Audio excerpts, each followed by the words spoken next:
Good afternoon, everyone. Welcome to the Aging Research at King's webinar. It's a great pleasure to welcome you wherever you are globally, and also if you are joining us watching the recording. My name is Richard Xiao. I'm the Director of Aging Research at King's. And this afternoon, we have a really great show for you. We have Sergey Young and also Alex Zhavoronkov, the titans of longevity. They need very little introduction. We're going to kick off with Sergey presenting the 7 signs of longevity revolution, followed by Alex afterwards, and we will end with a discussion led by Svetlana Surodina, our ARC entrepreneur in residence. So let's start with Sergey. Sergey is the founder of the Longevity Vision Fund and also a director of the American Federation of Aging Research, and also a developer of the Age Reversal X Prize that many of you know about. So without any further delay, I'm going to hand over to Sergey, and he's got a wonderful story for us, and he will also introduce his new book, The Science and Technology of Growing Young. So Sergey, thank you so much for joining us this afternoon, and over to you. Hi, Richard. Hi, everyone. I'm so excited to be here with you today. Just a sec, I just need to share the presentation itself. As you can see, I'm technologically challenged. Okay, beautiful. Can you please confirm that everything's okay on presentation side? Absolutely fine. Thank you, Sergey. Okay, beautiful. Well, we live in an amazing moment of time where scientific discoveries and breakthroughs give us completely different abilities and opportunity to extend the healthy and happy portion of our life. And I call it 7 signs of longevity revolution. You can find your own favorite signs to watch, but it's obviously exciting. And I wanted to share with you some facts and ideas behind this concept of longevity revolution. Before that, who is Sergey Young? I'm a man with a mission to change as many lives as possible by bringing affordable and accessible version of digital healthcare and longevity to the world. As Richard mentioned, I'm an investor, so in Longevity Vision Fund, we're looking at 200 companies a year to invest in 10 of them. When we support scientists and entrepreneurs who are working on a digital, much more technology-based, data-driven version of healthcare.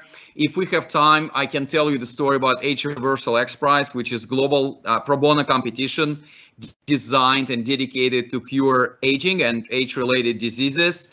And I'm book author. I'm actually in the end of my 3 years journey on writing the book. I had an amazing opportunity to tell a lot of stories of different entrepreneurs, investors, inventors, and scientists in this book. I'm at 50 interviews, and you'll find a lot of familiar faces and companies there as well.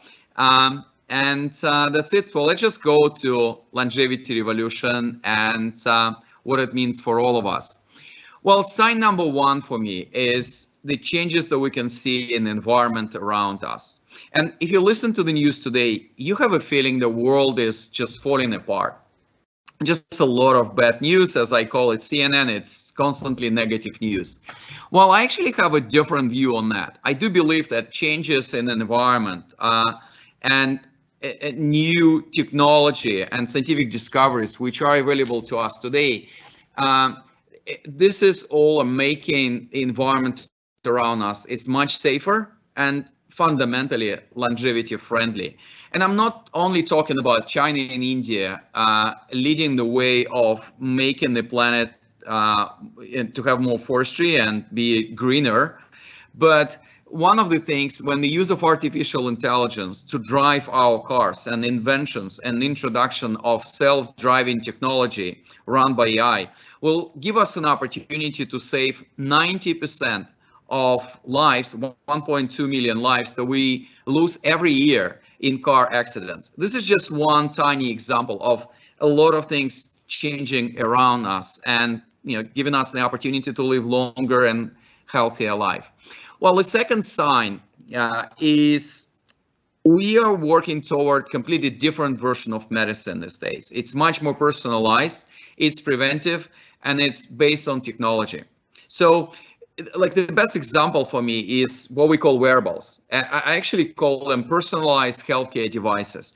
And it doesn't matter whether you're using Oura Ring, Whoop, Apple Watch, Garmin, Samsung Watch, they all transitioning and becoming, again, our personalized healthcare devices with introduction of few more sensors in our wearables.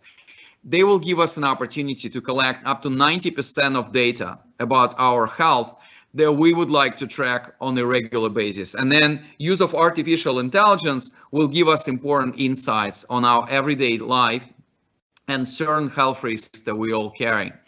The other good story towards more precise preventive nature of medicine that we expecting to use in the next few years is use of artificial intelligence for early diagnostic. And I was really amazed to learn this statistics that human doctor alone, he or she, acting under time constraint, and unfortunately that's the reality for so many doctors in today's world, can detect early stage breast cancer in 38% of cases.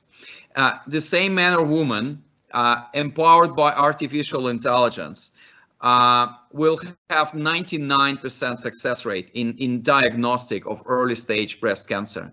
I do think it's amazing, and it's actually related to the other sign that we're going to discuss in a couple of minutes, related to us winning the war against killer diseases like cancer, heart disease, diabetes, who are responsible for 75% of deaths after age of 50. Well, the third sign is about new players. I do believe that in 10 years from now, the largest healthcare companies on earth might easily be called Google, Apple, Amazon, and Microsoft. I do accept, and I'm not saying this is good or bad, but I do see this trend coming. And I do think that we would need to work on ethics and regulation to, make sure they do it in the most responsible way. But, Apple alone can make up to 50% of its revenue by the end of this decade. And watch out, Apple. I do think we've seen a lot of examples by big tech coming to very, old industry and completely changing that. Well, the fourth thing is about new regulation. And as you know, aging research, R&D spending in field of aging and fighting age-related diseases has been really, this part of R&D has been really, underinvested through so many years. If you look at current numbers, there's anywhere between $2 and $4 billion spent every year on fighting age-related disease in the form of research and development. Compare this to cancer.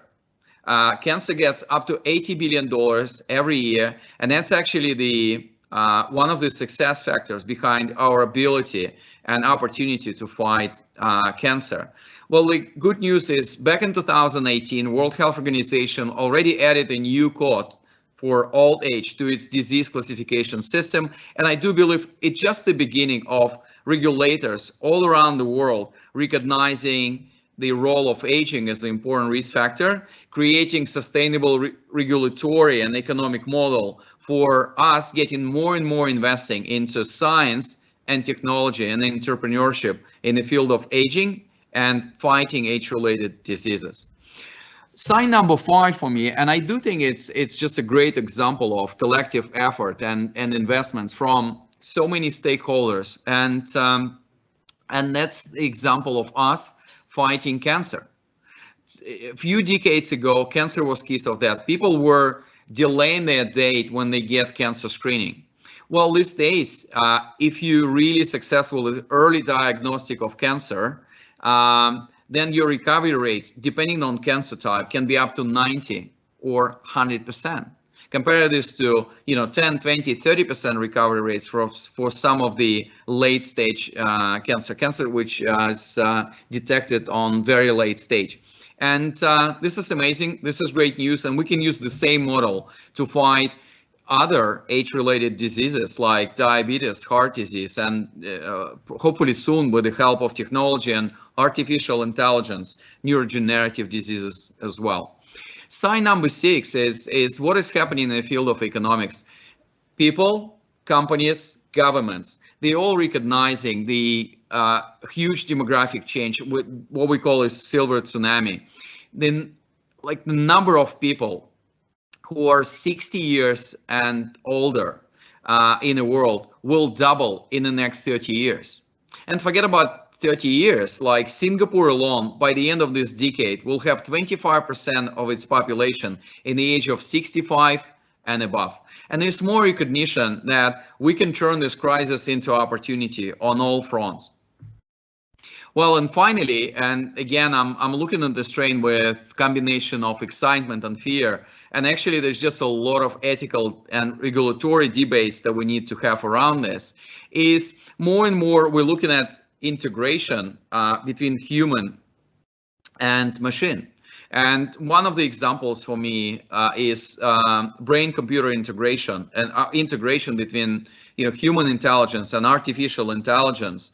And when you think about what is done by Elon Musk, Neuralink, and a lot of companies around the world today, I do believe there's number of indications where this brain-computer interface can be useful. Like, I don't know if you watched the movie called The Father with Anthony Hopkins in the main role. The whole movie is done through the lenses, through the eyes of the person who's suffering from dementia. What if we can use brain-computer interface to help people who are in a very late stage of this kind of diseases and really in a difficult health situation, mental health situation in the last few years of their life, to turn them from liabilities for their families, for their communities, for society, into assets. Well, finally, I just wanted to share with you the framework that we use at Longevity Vision Fund to use like a buckets for different and speak about timing of different longevity technology and science innovation in the next few decades. I'm using the same framework in the book, and it's actually a very helpful way to organize our thinking around what is happening today in the context of longevity revolution. There is something you can do today. And it's not only lifestyle these days, it's just enjoying the benefit of all these technologies that we have, like wearable devices, DIY diagnostic, using telemedicine, and using different applications and like a digital side of healthcare. I do believe this can help us to add another 10, 20 healthy and happy years to our lifespan in certain extent. When there is something what I call a near horizon of longevity innovation, these are the technologies will be massively available to all of us in the next 5, 10, 15 years.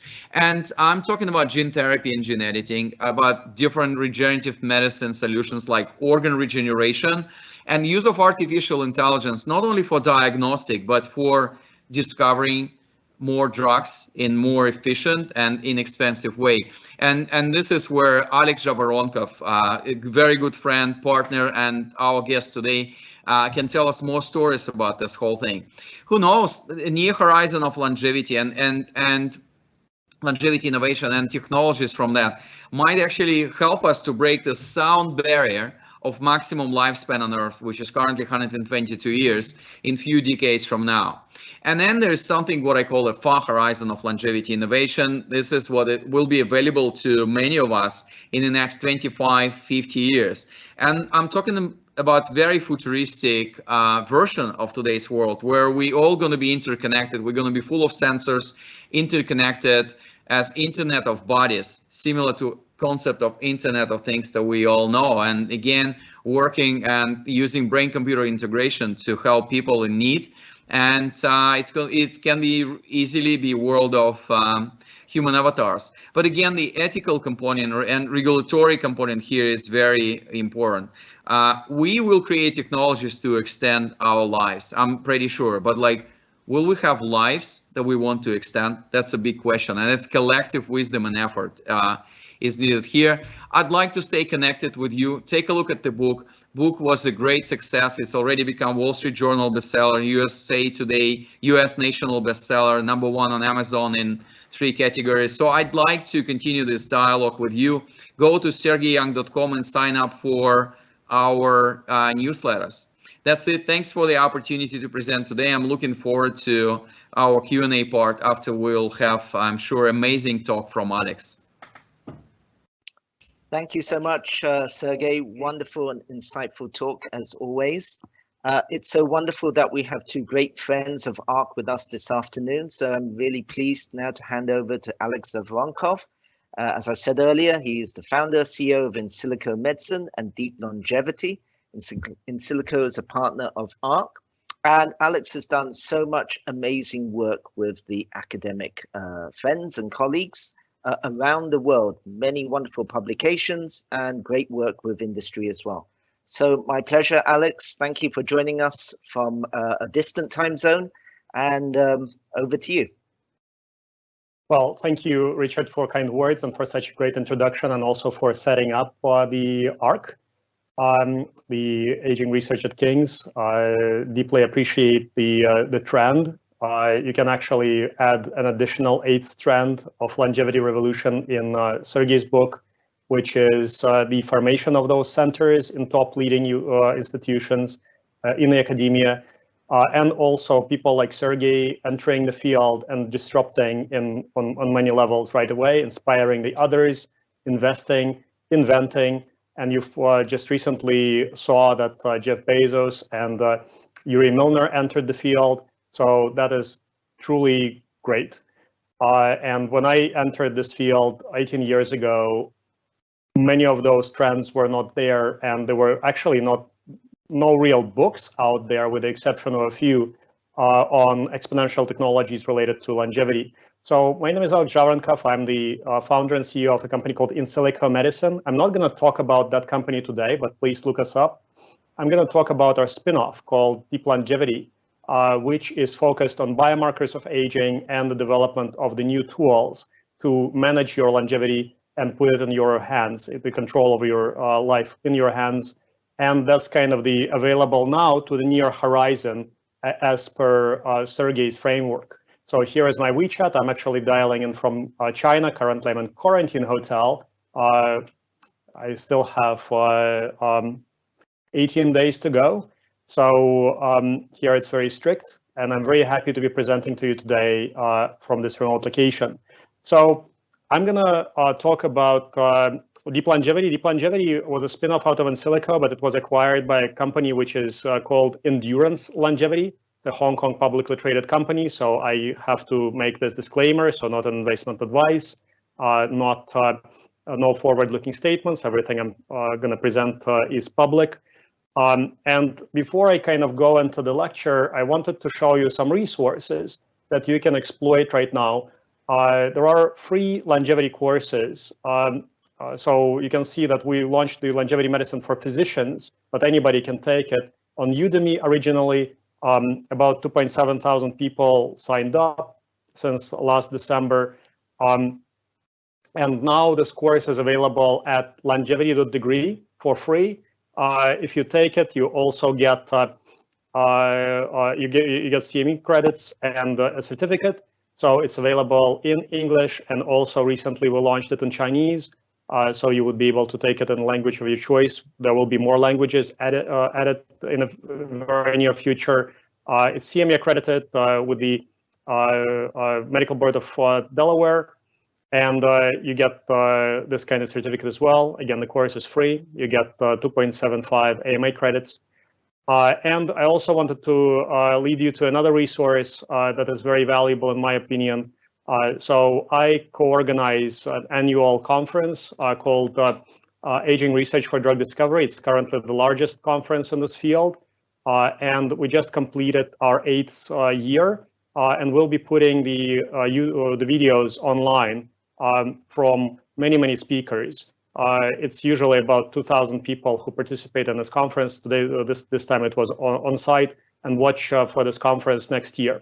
But now I want to switch to the fundamental problem of this life, and fundamental problem of nature, and that is, regardless of what you do, regardless of how hard you try, regardless of how much work you put into this, and regardless of how good you are going to die.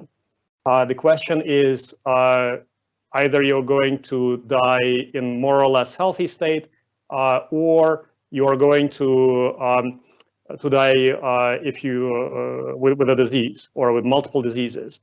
And of course, the dream for all of us should be to figure out how to track, repair, and improve. So I want to ensure that continuous improvement is possible. Of course, that's a dream, but if we do not dream, we won't be able to make bigger leaps than just incremental advances. So, of course, it's maybe an unachievable goal. We understand that, we're not crazy, but if you don't set the bar high, you wouldn't be able to jump high. And a few years ago, I thought about this question. So can we provide longevity as a service? So nowadays, everything is a service. You actually, pretty much everything in life you rent anyway. You don't need to own it. You rent it for the length of your life. So in many areas, you now can rent computing power, you can rent music, you can rent movies. You don't need to own them. But currently, you cannot get longevity as a service, and that's a problem. And to address this problem, we are developing a field which we refer to as longevity medicine. So that's actually what you will learn in those courses that I've described, 3 courses. And the concept of longevity medicine is pretty simple. We're talking about cutting-edge research, science, therapy, and diagnostics, personalized medicine, participatory medicine, biomarkers of aging, data-driven individual prevention, and artificial intelligence. And all of those areas are converging and enabling this new field. In traditional preventative medicine, the doctor would look at you in the context of your current age range. So if you are 60 to 70, the doctor will look at your biomarkers in the context of that age range and say, oh, you're actually reasonably healthy, or you're doing great for your age. But if you look at this chart, the optimal performance of humans is actually from late teens all the way to late 30s. And we were not designed to live significantly longer. Nature wants us to come into this world, compete, reproduce, take care of our young, and then decline and die to ensure that natural selection and evolution can continue. So when you are 60 to 70, if you compare your performance to yourself, physical performance, it's lower. So you lost something. And the idea of longevity medicine is to bring this lost function back. You track those minute changes that transpire over time that we as humans do not see, but AI has the ability to remember you for your entire life and also put you in the context of other people. So we can predict your age using multiple data types over your entire life. And also predict the health status using deep neural networks. And those deep neural networks can be used for many applications that can help us identify and decipher new biological processes that we can intervene in order for you to become a little bit younger. And there have been a few proof of concept. Of course, the data is currently weak to make any claims, but some lost function can be regained. Think of glasses even, or LASIK surgery, or prosthesis. So many of those interventions are returning the lost function already. And sometimes this function is actually even better, augmented. So what do we need to provide longevity as a service? So we need to ensure that people are educated and involved. That's why we're making those kind of lectures and engaging people into this industry. And thanks to Sergey for writing a bestseller, so even more people can enter the field and realize that this is the grand challenge. It's not how much money you make or how many interesting clothes you wear, or how many diamonds you have in your necklace. It's about longevity, and you need to learn about the recent advances. you need to start collecting the data about yourself and the others very early to ensure that this data can be used to make very valuable recommendations. There needs to be comprehensive longitudinal diagnostics, biomarkers of longevity and aging. We need to identify longevity bottlenecks. So what is the weakest clock? What is going to eventually kill you? Where are you ticking faster than the rest of the body? Personalized risk assessment, benefit analysis, and interventions. And we need to figure out new ways to slow down and reverse aging, also on the individual level. And we need to start treating the life left as a financial asset. And you need to become the venture capitalist of your longevity. Currently, there are very, very few protocols that may lead to longevity gains. So you would need to look at the recent advances and make very complex decisions, because some of those interventions may harm you with some probability, but some interventions may give you additional 10, 15 years of life. So who are the stakeholders in this longevity economy? And one major stakeholder is academia. And what should we expect from academia? So academics like to publish research publications. Many of them are very involved in this industry just of the natural curiosity and the desire to advance science. Many of them are trying to bring the products to the market, but that's not where the product creation happens. So the government is, of course, giving a lot of money to the academics to understand the basic biology of aging, understand the very basic aging processes, and identify new interventions. That's where you can have a lot of risk, but that's not where the product is created. Pharmaceutical industry is addressing diseases.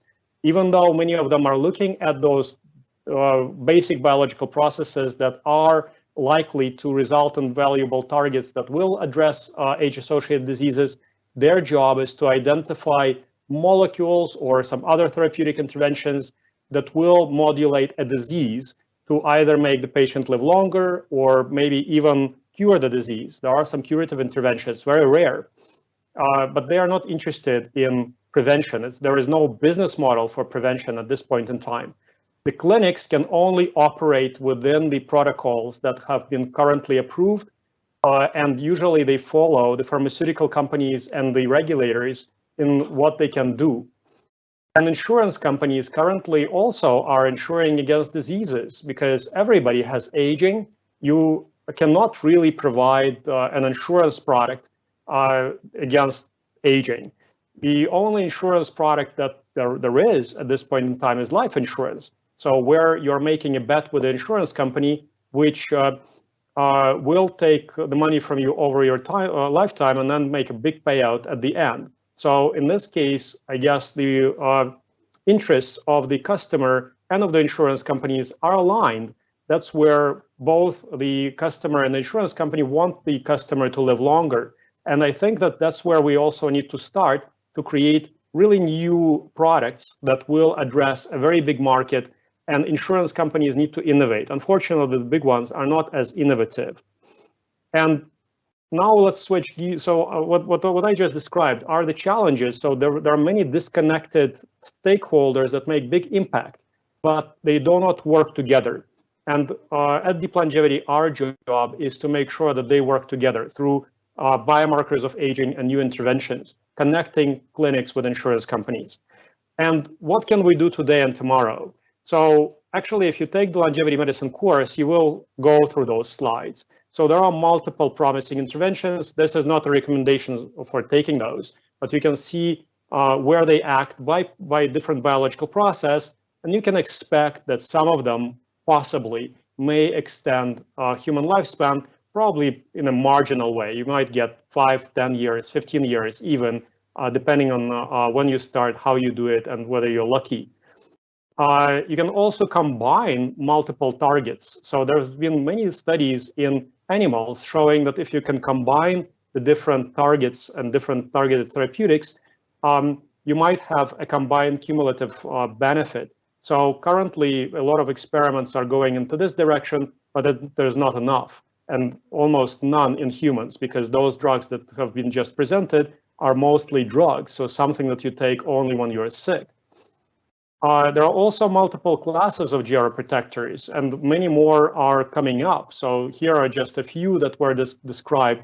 And geroprotectors in the context of drugs and therapeutic interventions. So there are RAGE antagonists, anti-amyloid compounds, so something that you hear a lot in the context of Alzheimer's, extracellular matrix turnover stimulators, so our tissue is becoming more stiff, PARP activators, prebiotics, NAD precursors. So NAD precursors became very, very popular recently. You probably have heard about nicotinamide riboside, nicotinamide mononucleotide, NMN. Everybody in China is taking that.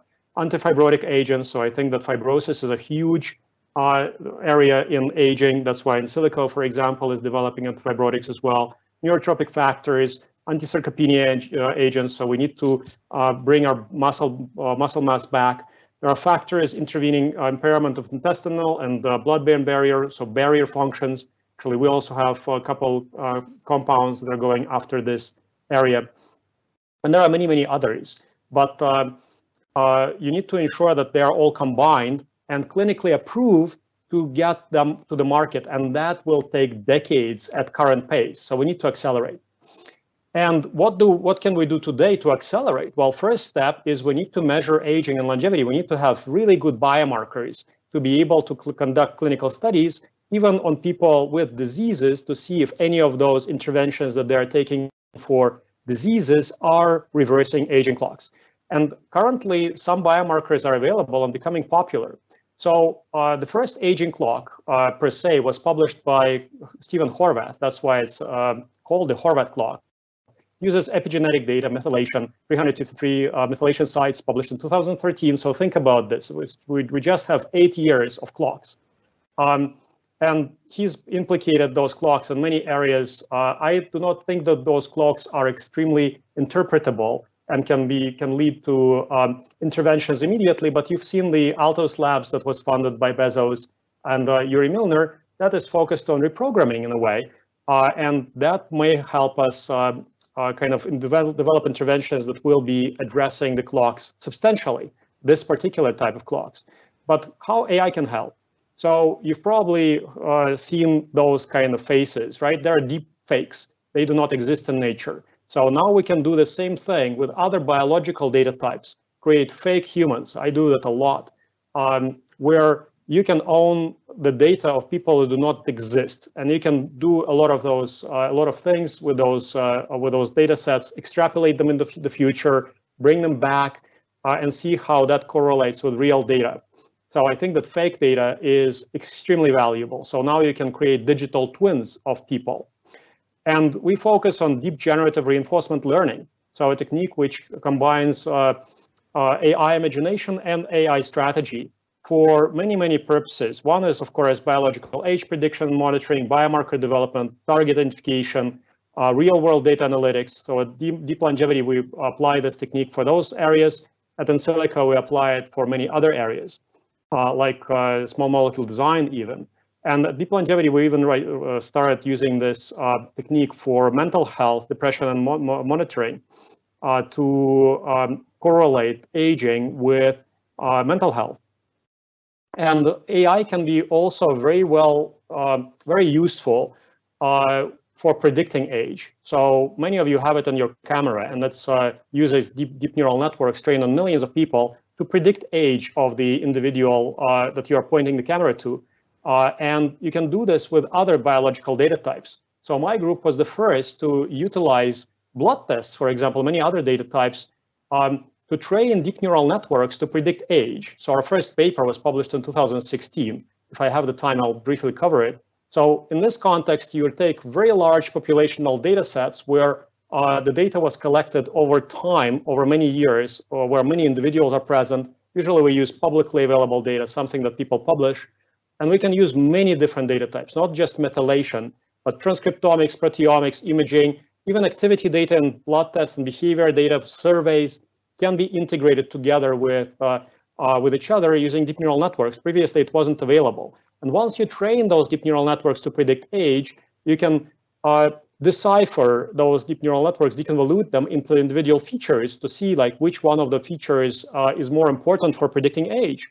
and you can create histograms of importance, put that back into biological context, and identify some of the drivers of aging from age group to age group. You can also retrain those networks on health status. So you see how people change in time, and also how the various age-associated changes transpire and deconvolute into diseases, and where the features are common between age and disease. Because we all age, we will all die, we get worse with time.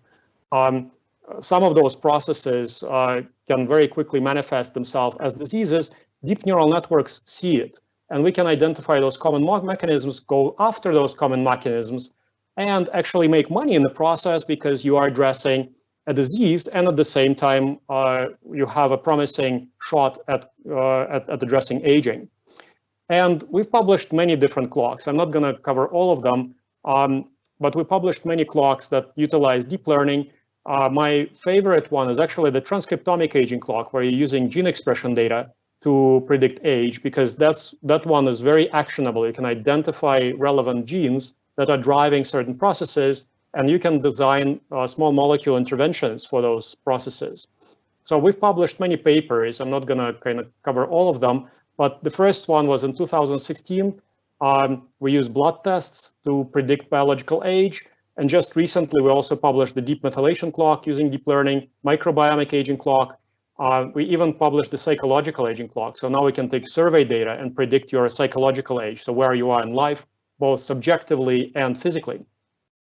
And we developed over 17 clocks right now. So there are many flavors of the core 17 clocks. Some of them are patented. Most of them are published. The first one was published in 2016. We used multiple deep neural networks with many input neurons and one output neuron where we predict age. So take many features on the blood tests, something very common that you take every time when you visit a physician. So albumin, glucose, alkaline phosphatase, etc., to predict age. And we did very well. So we built a network that predicts age with about 5-year mean absolute error. So I cannot predict people when I'm looking at them with this accuracy. And we started noticing a very interesting phenomenon. So people who are predicted to be older, they usually are sicker. So they have some kind of comorbidity. And people who are predicted to be younger, they are in very good health. And we started correlating that with mortality. And we published another paper where we looked at multiple different populations, Canadians, Koreans, Eastern Europeans, built predictors of age, biological age, within every one of those populations, and then tested them on publicly available datasets in the US called NHANES, which has mortality data. And we showed that people who are predicted to be 5 years or older using our clock in every population have much higher probability of dying of any cause. And people who are predicted to be younger, they actually tend to live longer, and they have much lower probability of dying of any cause than people who are predicted to be older or within their chronological age. So that is a very interesting data point. So you might want to know when you are predicted to die using today's data to try to either postpone it or prepare for it. We also demonstrated that smokers look older than non-smokers, especially when they're younger, to the deep neural networks using blood tests. We developed microbiomic aging clocks, so now we can use gut bacteria to predict your age, and we can actually even identify the bacteria that make your gut look older or younger to the deep neural network. Doesn't necessarily mean that they're driving the process, but we can now select which ones are senonegative, senopositive. And recently we published the DNA methylation clock, which is currently, to my knowledge, the most accurate. It's 2.7 years accuracy on test set that was not used for training, or actually is it's an independent data set.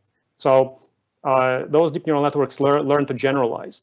And we managed to bring all of those clocks into the personalized longevity program, where we provide both age metric, so many of those aging clocks we provide to the clinics in the form of reports. So if you're running a clinic, you can buy those reports from us. Just send the data to the server, which actually doesn't store that data, and it's anonymized as well, and get the report back.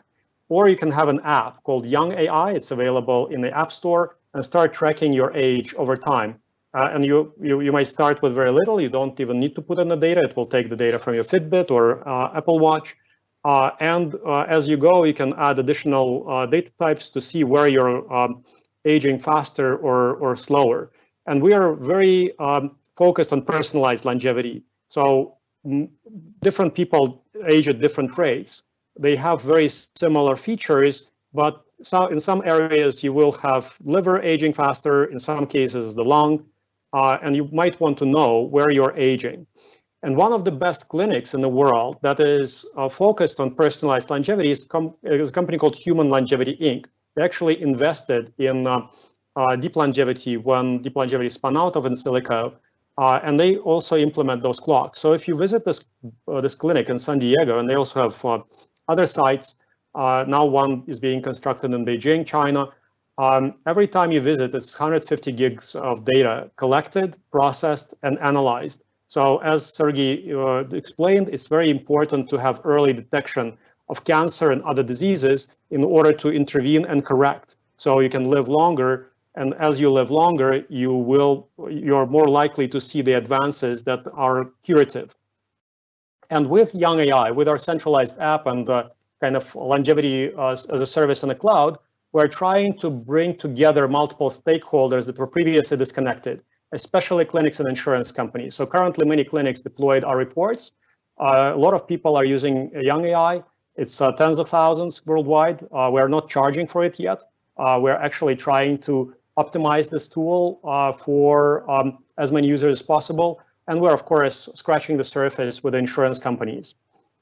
And just to conclude very briefly, I know I'm going to be over time a little bit, but we actually asked ourselves a question: can we use AI to understand human psychology? Because I'm thinking about myself today, and I probably wouldn't be able to even form a friendship with myself when I was 18. So my psychology changed, my priorities changed. I'm still extremely dedicated to longevity, so I don't have a family, don't have kids, don't have girlfriends, just focus on this. So that's why I can do many more things in life than the others, because I just have more time. But in terms of psychology, I have changed dramatically. And I think that we have evolved to avoid thinking about aging and death and reprioritize many other values in life to cope with those changes, with those biological changes. And we try to find the connection between biological age and anxiety, depression, stress, and also subjective age. So humans, unlike many other species, I mean, unlike all other species, we actually are very aware of aging, and we can also say how old do we feel. So we have all been younger than our current age. We have never been older. So we can actually say, okay, actually today I feel great, I feel 30. Oh, great. Or I feel 25. Great. So now we can record that and actually try to correlate it with the various biomarkers. So we come up with two different features. One is psychological age. It's basically your chronological age in a healthy state, in the absence of any mental illness or depression or stress, or anxiety, and subjective age. So how old do you feel in the context of your life and in the context of your biological health? We trained deep neural networks on a very large data set called MIDAS, which contains a lot of survey data from United States. It's publicly available, so anybody can use it. There are many surveys, so we had to optimize those surveys to only 50 features, only 50 questions, and we built predictors of your chronological age in a healthy state and subjective age, how old do you feel, with reasonable accuracy. And we only use the features that are not correlated directly with the chronological age, for example, age of spouse. That would be very correlated, or age of kids. And also we try to use the features that are modifiable, so you can change them by changing your behavior. And we also show that both features, so psychological age, predicted psychological age, predictive subjective age, are very correlated with mortality. So people who are predicted to be 5 years or older than their chronological age have much higher chance of dying of any cause than people who are predicted to be within their age. And for subjective age, this delta is even bigger. So you can actually take a simple survey over time and predict your age of death. So I'm not going to go deep into the findings of our studies, and we're going to be publishing more work in psychology with different theories. You can also follow my Forbes.com blog because I like writing about it. But basically, it's what Sergey said before. Optimistic attitude towards health and longevity decreases both psychological and subjective age. Currently, you think that the world is getting worse. You think that, that's CNN, so constantly negative news. But actually, the world is getting better. So regardless of the pandemic, regardless of the economy, regardless of the trade wars that you see, the finger pointing, and even some wars, technology is not stopping. Technology is accelerating, and that's going to be good for us. So the world is getting better, and the one way to reverse psychological age today is to set your longevity expectations to something that is challenging. I use about 120, 150 years because some humans live to 120. It's possible, and I think it's worthwhile competing on that subject. So it's achievable, but it's very challenging, and you need to be mindful of what you do today in order to get there. So thank you very much, and I hope to be able to answer your questions. Alex, thank you so much. It's always a pleasure to welcome you to speak at the ARC event. I know you've helped with many of these. Wonderful talk. So because time is running on, I'm going to hand straight over to Svetlana Surodina, who is our ARC entrepreneur in residence. And this is something innovative in the field of academic longevity research. So Svetlana, over to you. You'll introduce yourself and then handle some of the discussion and questions. Please do add your questions to the Q&A. Thank you. Thank you so much, Richard, and Alex and Sergey. Fascinating talks. Thank you so much for sharing the presentation of what you do, but also similarly, thank you for your work itself, because of you, we will all be living healthier, wealthier, happier, and longer. And there's been so much exciting information. We also have so many questions in our Q&A chat. I'm sure we won't be able to cover them not only in 10 minutes, but in 10 hours. But just very briefly, Alex, you mentioned the importance of buildings ecosystem, buildings infrastructure. I'm very proud to present ARC as an entrepreneur in residence, where we are exactly trying to bring academia, innovation, corporates. We're working with companies like insurers. We're discussing with large employers the way how they can contribute to health of their employees, both from the social responsibility perspective, but also as a way to get more ROI, keep their workforce more productive and more efficient. And just to begin, one of the very popular questions that we have here is actually the question, how do we invest in longevity? What are the current opportunities, both from the perspective of an investor, but also from a perspective of a startup founder, as Alexei here is asking, where can we apply ourselves to maximize the results and impact in the longevity space? That's a question for Sergey. He is the investor. Okay, thank you. So longevity as a sector is still in very early stage of development. And that's why the big inflection point will come when we will recognize aging as disease in terms of regulators. And therefore, like whatever amount of money you will put in R&D, you'll be able to pay it back, and you'll have an opportunity to have your IP protected. Before that, my advice to everyone, to put his or her time, not money, into working on longevity. It's still very risky. I just want to be responsible and open and very friendly with you. Well, that's why our fund is open only to accredited investors, because I do think it's really early, and we don't have a lot of companies that can take your capital and work on longevity. So we just need to wait a little bit. If you dedicate your money to longevity investment opportunities, it should not be more than 2 or 4% of your wealth or your savings. So that's the unfortunate reality. This is not to disappoint you. It's just to show that we're just in the beginning of this this exponential growth and development curve for longevity. And in terms of Alexei questions like what is the best funds to approach, you should approach all the funds who has longevity in their name, and it's Laura Deming with Longevity Fund, Longevity. There's a number of crazy people like us who still believe in longevity and invest there, and I'm pretty sure your idea is going to be very well received. Brilliant, thank you.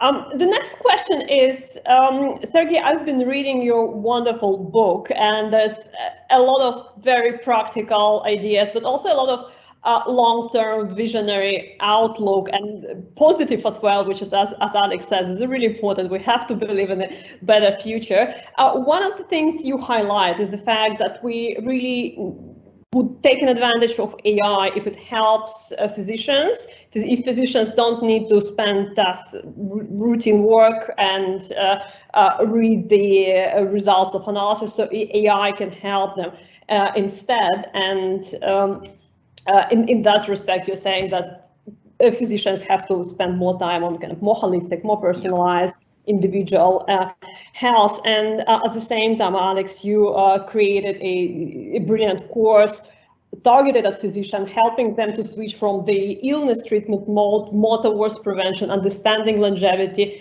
really taking the lead in that respect. So my question there was, so does it mean that a physician needs to become some kind of data analyst with engineering training in order to interact with AI, in order to read and understand what the technology recommends? Or is it a way of developing new roles, new jobs in medical space, someone like AI doctor who would help the client-facing physicians to help? And in general, would be really interesting to hear your opinion. Who is the driver in this ecosystem? Is it physician? Is it insurer who incentivize people to invest into data collection, into prevention? Or is it myself? Is it the person who has to take my health in my own control, ask physicians the right question, collect my data, actively donate it and share? So I would really appreciate your opinion on that. Alex, please. So sure. Well, first of all, I think that in terms of the stakeholders driving the industry, it's probably the entrepreneurs currently. So general public is not very focused on longevity per se. They are distracted with something else. They just do not take aging seriously, and most people do not believe that there is a chance for them to escape, and they don't want to give themselves false promises or false hopes. People are afraid of making this kind of choice to believe in something that may come into reality in this life or not. They very often prefer to bet on religion and think about what's going to come after this life. In terms of the insurers do not. It's a very conservative industry. They do not innovate at the top level, right? So for us, it takes years to partner with insurance companies. Small insurtech companies, they are looking at that space quite actively, and that's a huge opportunity for growth and for people who can start companies, do those aging clocks. And actually, I haven't seen a great insurance startup yet based on aging clocks. So it's a huge opportunity, specifically at very simple aging clocks like ours that work. Pharmaceutical companies are not driving this, right? And pharmaceutical companies are very focused on diseases, and they're all doing what other pharmaceutical companies are doing. So it's very kind of Me Too attitude.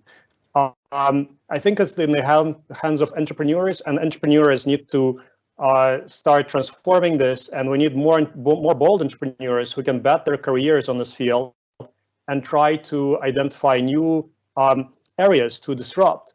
Like, look at Elon Musk. He transformed transportation, space, and many other industries, and travel, and even now is transforming neuroscience with very bold ideas. So we need to have more people like that. However, they cannot go into transportation anymore or space. Those are the areas that have already been taken. So longevity is the next big thing. It's the next electricity, next crypto, and next internet. Oh, and also about the physicians. So physicians are very busy people. And very often, especially in the US, they are debt-laden. So they have a lot of student debt, and they have a lot of expenses later on. They need to make a lot of money. They do not have the time to get into this from the research perspective. That's why our course is just 2.5 hours long, plus additional lectures. And we are working on a 12-hour course to be launched soon. However, there are research physicians who are adding enormous value. So if you are MD, PhD, or if you are MD focused on research, those are the major contributors to the field because they can do both. They understand the physiology. They are not limited by the knowledge in a very one specific field, like a specific biomarker or a specific protein. And these guys are the real drivers, and we need to have those physicians. That's why I created this course and co-developed it with other physicians. And our job is to ensure that we can give freedom to some of those physicians to pursue research in this area, specifically working with patients. Brilliant, thank you. Sergey, what are your opinion on the role of physicians versus individuals? And I do think there's another opportunity for all of us to participate in longevity revolution. I do agree with Alex. It starts with entrepreneurs and technology. So I do believe the change in healthcare will come from not from the old players, but from new players doing and disrupting things. And it's anywhere from young entrepreneurs to big tech. So that's kind of one thing. The second thing is the role of the patient, of human beings, of us. And we delegated almost all our health and longevity choices to other people, to other stakeholders. And I'm not saying you need to do like your own diagnostic, but I'm pretty sure your voice needs to be heard, and you need to start to build your understanding of the health and healthcare space, of the choices that you have, looking at second and third opinion on most important health trade-offs and medical trade-offs that you're facing in your life. And it's an amazing journey. When I started to write the book, I haven't realized how fascinating the topic of human health and the world of medicine is. So welcome to this road. Brilliant, thank you, Sergey. And the next set of questions is focusing on biomarkers and longevity-related products. So Tina is asking, which supplements, diets, or routines are overhyped? Very interesting question. Thank you, Tina. And related to that, which ones have the most evidence that they really improve health and life? And that going back to biomarkers, do we have a clear understanding or way to distinguish hype from something that really works? How do we utilize biomarkers? Obviously, Alex, that's what you're working on. Would be really interesting to hear your opinion. Great, but it would be great to give Sergey a crack at this, and I will expand.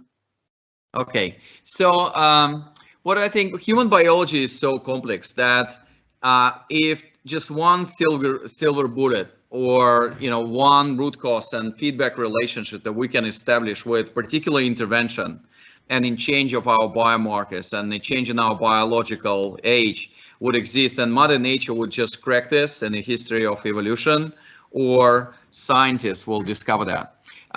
So I do believe that if we can look at our biological age as an index, this is great. But this whole road to longevity and to health start with just appreciation the complexity of human biology, understanding there's no silver bullet, and you actually need to work. People always ask me, like, Sergey, what are the one thing I need to do for your longevity?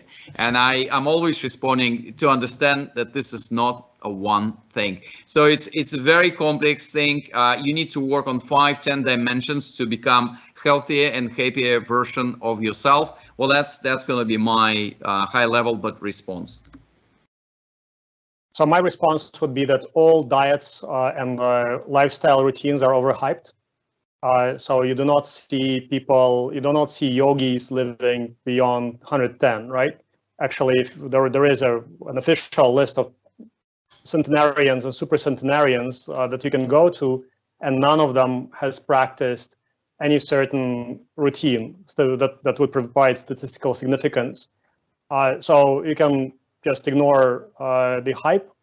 I think that the only diet which is more or less proven to work would be fasting mimicking diet, that is the FMD, but that's also very easy to follow. I mean, you just starve yourself a couple days a week, or not starve, but you go on a low-calorie diet a couple days a week. So that allows you to clear out the accumulated junk and make your body move more efficiently. It also ignites and starts many processes that are a little bit more expensive in a normal state. So giving some stress through starvation, through caloric restriction, would give you benefit. However, humans are very adaptable creatures. We can live anywhere in any conditions, eat pretty much anything. So I think that we are kind of more omnivores than the rats. And lifestyle, usually the major kind of contributor to longevity is wealth, because you can have better medicine and better doctors and longer and happier end of life. So diets are overhyped. I would focus more on basic research and start getting closer to the community, going to conferences. But that's very difficult. It's very easy to discuss, broccoli or some specific diet. I think that the most overhyped diet is the paleo diet, because people in the prehistoric ages, they did not really live very long, right? So if you live to 30, you are very lucky. And at that time, the nature did not really select for longevity through diets or through anything else. So I think that paleo, just forget about it, right? And of course, you need to move. You need to have periods of starvation. That's all you need to know.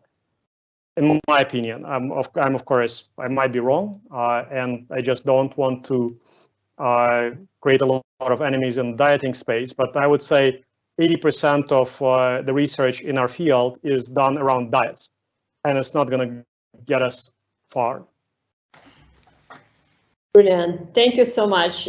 We just barely scratched the surface with questions. We have so many interesting ideas and suggestions in the chat and topics to expand on. Unfortunately, we're running out of time right now, so I will be thanking you for your work, for your contribution, for the presentation today. I will be passing over to Richard. Thank you so much, Svetlana. Wonderful again to have Sergey and Alex. It's always a really long debate. We've been hearing about the wonderful work that you've been supporting with academics around the world. So I really like to thank you and appreciate all your efforts. And to finish, I would like to also highlight that the next ARC event is likely to be doing Longevity Week. Many of you are well aware that every year we have Longevity Week in November, and we are pleased to also contribute this year. I will put in the Q&A box link to that, and we hope to see many of you there. Now, of course, Alex and Sergey will always be very happy to take questions via their social media channels, so please do continue to ask. Unfortunately, we have run out of time, but we look forward to welcoming both Sergey and Alex back to an ARC event very soon. And please do check out Sergey's new book. Many answers there that we don't have time to cover. So thank you again to all of you for joining us. Svetlana, Sergey, Alex, and all of you in the audience, wherever you may be. I'm really sorry that we haven't had time to answer all of the great questions. Thank you so much again. Take care. Thank you. Bye-bye. Thanks so much. Yeah. Thank you for having